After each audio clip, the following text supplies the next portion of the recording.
Hello দর্শক বন্ধুরা, কেমন আছেন আপনারা? আশা করছি বেশ ভালো আছেন। এবার অপুর বাসায় ভিড়কে নিয়ে হাজির শাকিব খান। চমকে গেলেন অপু বিশ্বাস। টলিউডের সুপারস্টার শাকিব খান ও অপু বিশ্বাসের সম্পর্ক নিয়ে আলোচনার যেন শেষ নেই।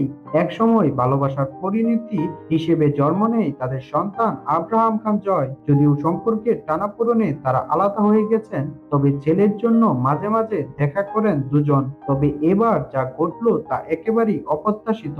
সম্প্রতি শাকিব খান হঠাৎ করেই ছেলে বীরকে সঙ্গে নিয়ে অপু বিশ্বাসের বাসায় হাজির হন। কোনো পূর্ব ঘোষণা ছাড়াই শাকিব খানকে দেখে অবাক হয়ে যান অপু বিশ্বাস।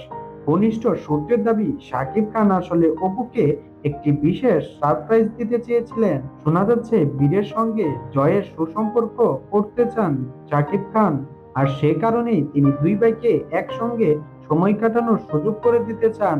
তবে এই বিষয়ে অপু বিশ্বাসের প্রতিক্রিয়া কেমন ছিল তা এখনো জানা যায়নি। সাকিবের এই আকস্মিক আগমনের পেছনে রহস্য কি? এটি কি শুধুই সন্তানের জন্য বাবার দায়িত্ব, নাকি পুরনো সম্পর্ক জোড়া লাগানোর নতুন কোনো ইঙ্গিত? টলিউড ভক্তরা এখন এই প্রশ্নের উত্তর খোঁজার চেষ্টা করছেন। তো দর্শক বন্ধুরা, আপনারা এই ঘটনাটিকে কেমন করে দেখছেন তা আমাদের কমেন্ট করে জানান। এবং আপনি যদি আমাদের চ্যানেলটিতে নতুন হয়ে থাকেন তাহলে অবশ্যই আমাদের এই ভিডিওটিকে একটি লাইক করুন এবং আমাদের চ্যানেলটিকে সাবস্ক্রাইব করে আমাদের পাশেই থাকুন।